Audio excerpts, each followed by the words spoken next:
को चाहने वाले, बोले अनेकानेक प्रकार के मेरे भक्त होते हैं, पर जो जैसे भक्ति करता है मैं वैसे उनके सामने वैसे ही हो करके उनके सामने प्रकट होता हूं। फल के चाहने वाले नर देवों का पूजन करते हैं, उनसे सिद्धि शीघ्र मिल जाती है, इससे उनका पूजन करते हैं। सब अपने अपने अनुसार से पूजन करते हैं। कोई कोई देवता की पूजा करता है, कोई प्रेत की पूजा करता है, कोई भूत की पूजा करता है, कोई जो है अन्य देवताओं की पूजा करता है। सब जो जिसकी जिस प्रकार से पूजा करता है वो अपने अपने कामनाओं के अनुसार से पूजन करते हैं, क्योंकि अन्य जितने भी वो हैं देवता उनकी पूजन करके उन्हें शीघ्र ही सिद्धता प्राप्त हो जाती है, इसलिए वो उनका पूजन करते हैं। हे अर्जुन, ये जितने भी देवता हैं अलग अलग, जितने जो जिसको जैसा पूजन करता है वो उसी को प्राप्त होता है। ये कथा और आगे विस्तार से और आगे आएगी, लेकिन अभी शार्ट रूप में ही इसमें कहा जा सकता है कि जो प्राणी जिसको भजता है, सीधा कर दिया भगवान ने पूरी शब्दों को, कि जो प्राणी जिसको भी भजता है वो प्राणी उसी को प्राप्त होता है।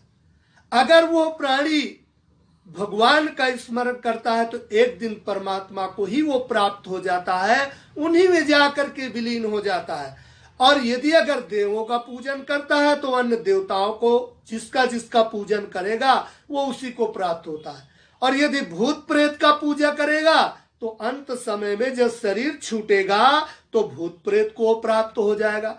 पितरों का पूजन करेगा, पितरों को प्राप्त हो जाए। जिसका वो पूजन करता है, जहां उसकी श्रद्धा पूर्ण रूप से जुड़ी हुई है, वो उन्हीं को जाकर के प्राप्त हो जाता है। इसलिए हे अर्जुन, जो जिस प्रकार से जिसके पूजा करता है वो उसी प्रकार से वहां उनको प्राप्त होता है।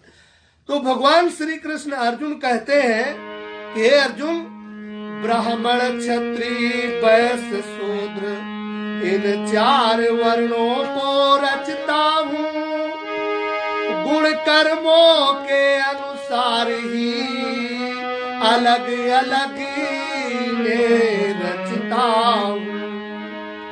ये चार वर्ण जो रचता हूं मैं, इनको किस प्रकार से, इनके गुण और कर्मों को देख करके मैं इनको वैसे ही वर्ण आश्रम में पहुंचा देता हूं, वैसे वर्ण आश्रम रचता हूं। कैसे?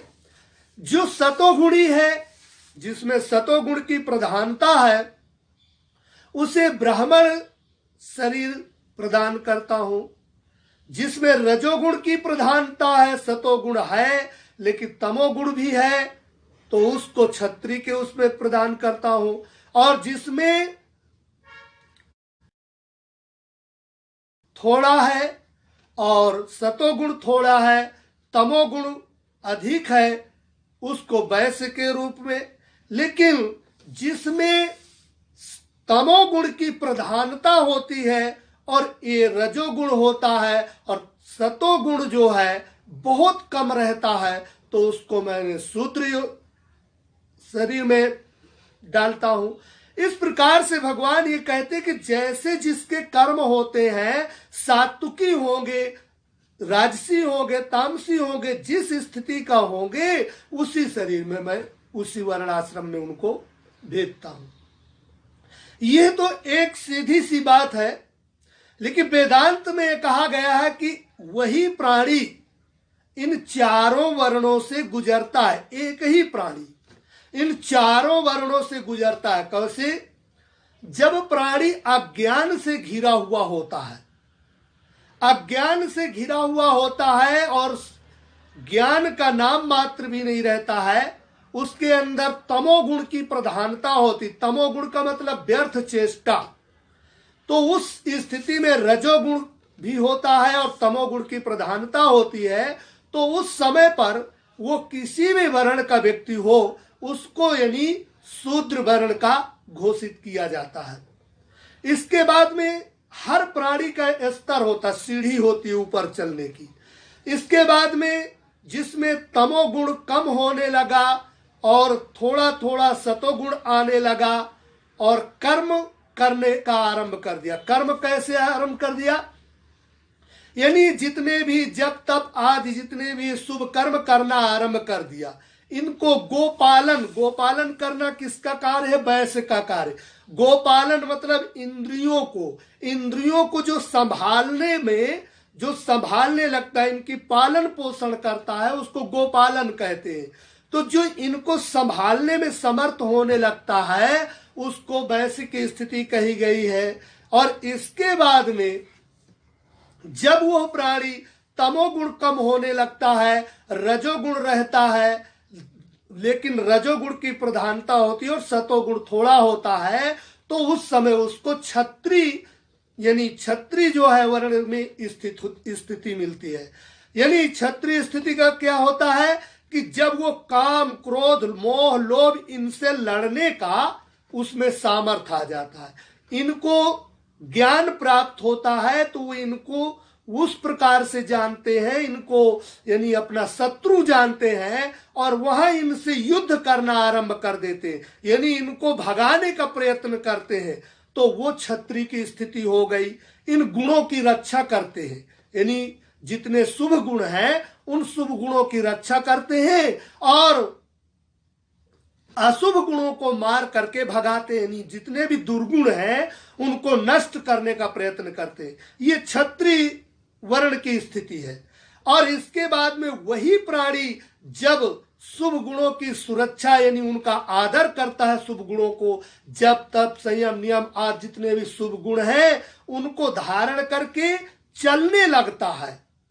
तो जब उनको धारण करके चलने लगता है तो उसकी ब्राह्मण की स्थिति हो जाती है। जब ज्ञान को धारण करके चलने लगता है तो उसकी ब्राह्मण की स्थिति हो जाती है। इस तरह से हर एक प्राणी इन चारों वर्णों से होकर के गुजरता है और जो प्राणी जैसी स्थिति का होता है वो किसी भी वर्णाश्रम का हो, जो प्राणी जिस स्थिति में रहेगा वो प्राणी को वेदांत में वही वर्णाश्रम को माना जाता है।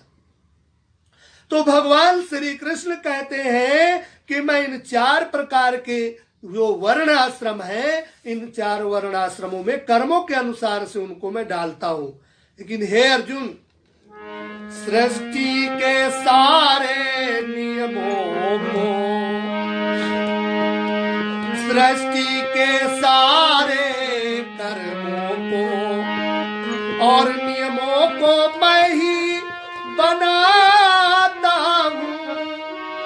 सृष्टि के सारे कर्मों को, सृष्टि के सारे कर्मों को और नियमों को मैं ही बनाता हूँ। मैं अहम रहित फिर भी रहता और अपना कर्तव्य निभाता हूँ। भगवान कहते, देखो अर्जुन, मेरे अंदर एक यही विशेषता है कि मैं सारे कर्मों को तो करता हूं, परंतु किसी भी कर्म के करने में मुझे अहम नहीं होता कि मैंने ऐसे किया। इस कारण से मुझे कोई भी कर्म मुझे बंधन नहीं बनता, मुझे बांध नहीं सकता। लेकिन जो ये जीव है, ये कोई भी कर्म करता है तो अहम लाद लेता है, मैं करता हूं, मैं करता हूं, चाहे शुभ हो चाहे अशुभ हो, कोई भी कर्म करता है तो मैं करता हूं।